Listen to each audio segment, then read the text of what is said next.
Hello, ഇന്നൊരു fish മോളീൻ്റെ റെസിപ്പിയാണ്. അപ്പത്തിൻ്റെ കൂടെയും ഇടിയപ്പത്തിൻ്റെ കൂടെയുള്ള ബെസ്റ്റ് കോമ്പിനേഷൻ ആയിട്ടുള്ള ഫിഷ് മോളി എങ്ങനെ തയ്യാറാക്കാൻ നോക്കാം. വീഡിയോ കണ്ടിട്ട് ഇഷ്ടപ്പെട്ടിട്ടുണ്ടെങ്കിൽ ഒന്ന് ലൈക്ക് ചെയ്തിട്ട് സബ്സ്ക്രൈബ് ചെയ്യണേ. ഇതുണ്ടാക്കാൻ വേണ്ടിയിട്ട് ഞാനിപ്പോൾ ആവോലി മീനാണ് എടുത്തിട്ടുള്ളത്. ഈ മീൻ കഷ്ണങ്ങളൊക്കെ ഒന്ന് മാരിനേറ്റ് ചെയ്യാൻ വേണ്ടിയിട്ട് ഒരു പാത്രത്തിൽ 1/2 ടേബിൾ സ്പൂൺ കുരുമുളക് പൊടി ചേർത്ത് കൊടുക്കുന്നുണ്ട്. പിന്നെ അതിൻ്റെ അകത്തേക്ക് 1/4 ടീസ്പൂൺ മഞ്ഞൾപ്പൊടി ചേർത്ത് കൊടുക്കുന്നുണ്ട്.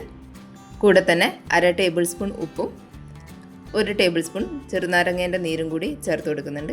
ഇനി ഇതൊന്ന് നന്നായിട്ട് മിക്സ് ചെയ്തെടുക്കാം. ഇനി ഇതിലേക്ക് മീൻ കഷ്ണങ്ങളെല്ലാം ചേർത്ത് കൊടുത്തതിന് ശേഷം നന്നായിട്ട് മസാലയെല്ലാം മീനിലേക്ക് പിടിക്കുന്നവരെ ഒന്ന് മിക്സ് ചെയ്ത് കൊടുക്കുക. ഇതിനെ ഒരു അരമണിക്കൂറെങ്കിലും ഒന്ന് മാറ്റി വെക്കണം. അതിന് ശേഷം ഒരു പാനിൽ കുറച്ച് വെളിച്ചെണ്ണ എടുത്തിട്ടുണ്ട്. വെളിച്ചെണ്ണ ഒന്ന് ചൂടായി വന്നതിന് ശേഷം നമ്മൾ മാരിനേറ്റ് ചെയ്ത് വെച്ചിട്ടുള്ള ഫിഷിൻ്റെ അകത്ത് ചേർത്ത് കൊടുക്കാം. നമ്മൾ സാധാരണ മീൻ ഫ്രൈ ചെയ്യുന്ന അത്ര സമയത്ത് ഫ്രൈ ചെയ്യേണ്ട. ഏകദേശം ഒന്ന് ഒരു ഭാഗം കളർ മാറി വരുമ്പോൾ മറിച്ചിട്ട് കൊടുക്കുക.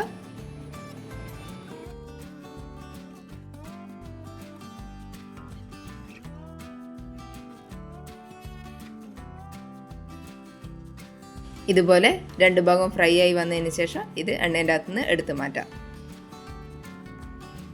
ഇനി അതേ പാനിലേക്ക് തന്നെ കുറച്ചുകൂടി വെളിച്ചെണ്ണ ഒഴിച്ചു കൊടുത്തതിന് ശേഷം ഒരു കഷ്ണം പട്ടയും ഒരു 3-4 ഗ്രാമ്പും ഒരു 2-3 ഏലക്കയും കൂടി ഇട്ട് കൊടുത്തതിന് ശേഷം ഇതൊന്ന് എണ്ണയിലിട്ടിട്ട് വഴറ്റിയെടുക്കാം.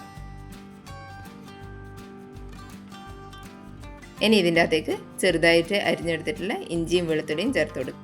ഇഞ്ചിയും വെളുത്തുള്ളിയും ഒന്ന് വാടി വന്നതിന് ശേഷം ഇതിൻ്റെ അകത്തേക്ക് 2 പച്ചമുളക് ചേർത്ത് കൊടുക്കുന്നുണ്ട്. പിന്നെ അതിൻ്റെ അകത്തേക്ക് ഒരു സവാള നീളത്തിലരിഞ്ഞതും കൂടി ചേർത്ത് കൊടുക്കാം. ഇനി ഇത് നന്നായിട്ടൊന്ന് വഴറ്റിയെടുക്കണം. ഉള്ളി ഒന്ന് വാടി വന്നതിന് ശേഷം ഇതിൻ്റെ അകത്തേക്ക് കുറച്ച് കറിവേപ്പില ചേർത്ത് കൊടുക്കാം.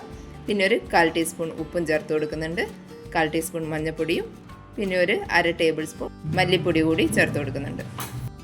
ഇനി ഈ മല്ലിപ്പൊടിൻ്റെ എല്ലാം പച്ചക്കുത്തൊന്ന് മാറി വരുന്നവരെ ഒന്ന് വഴറ്റി കൊടുക്കുക.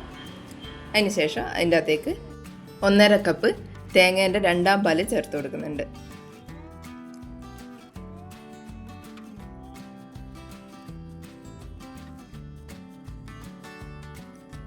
ഇനി ഇതൊന്ന് തിളച്ച് വരുന്നവരെ വെയിറ്റ് ചെയ്യാം. ഇനി ഇതിൻ്റെ അകത്തേക്ക് 1/2 ടേബിൾ സ്പൂൺ കുരുമുളക് പൊടി ചേർത്ത് കൊടുക്കുന്നുണ്ട്. ഇനി നമ്മൾ ഫ്രൈ ചെയ്ത് വെച്ച മീൻ കഷ്ണങ്ങൾ കൂടി ഇതിൻ്റെ അകത്തേക്ക് ചേർത്ത് കൊടുക്കാം. കൂടെ തന്നെ ഒരു തക്കാളി വട്ടത്തിലരിഞ്ഞതും കൂടി ചേർത്ത് കൊടുത്തതിന് ശേഷം ഒരു 5 മിനിറ്റ് നേരം ലോ ഫ്ലെയിമിലൊന്ന് മൂടി വെച്ച് കൊടുക്കുക. ഇനി ഇതിൻ്റെ അകത്തേക്ക് 1/2 കപ്പ് അളവിൽ തേങ്ങേൻ്റെ 1ാം പാൽ കൂടി ചേർത്ത് കൊടുക്കുന്നുണ്ട്. ഇനി ഇതുപോലെ ഇതൊന്ന് മിക്സ് ചെയ്ത് കൊടുക്കുക. തവി കൊണ്ട് ഇളക്കി കഴിഞ്ഞാൽ മീൻ കഷ്ണങ്ങൾ ഉടഞ്ഞു പോകും. അതുകൊണ്ട് ഇതുപോലെ ഒന്ന് ചുറ്റിച്ച് കൊടുക്കുക. ഇനി ഇതൊന്ന് ചൂടായി കിട്ടിയാൽ മാത്രം മതി. തിള വരുന്നതിന് മുമ്പേ ഫ്ലെയിം ഓഫ് ചെയ്യാം. വീഡിയോ കണ്ടിട്ട് ഇഷ്ടപ്പെട്ടിട്ടുണ്ടെങ്കിൽ ഒന്ന് സബ്സ്ക്രൈബ് ചെയ്യണേ. താങ്ക്